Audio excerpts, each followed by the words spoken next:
Yan po yung project natin ngayon, itutuloy. Magpapafinishing na, magpapa-spandrel. Ako rin yung gumawa ng bubong niyan. Yan.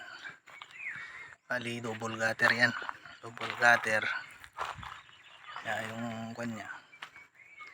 Yung gumawa kasi rito, hanggang beam lang. Ayan. Hindi naisabay yung kanya, downspout niya. Ang ginawa ko, tiniktik ko na lang sa may hollow block. Ayan. Yan yung size nito.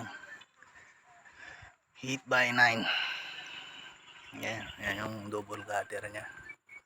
Yung kanto ko na. Ayan.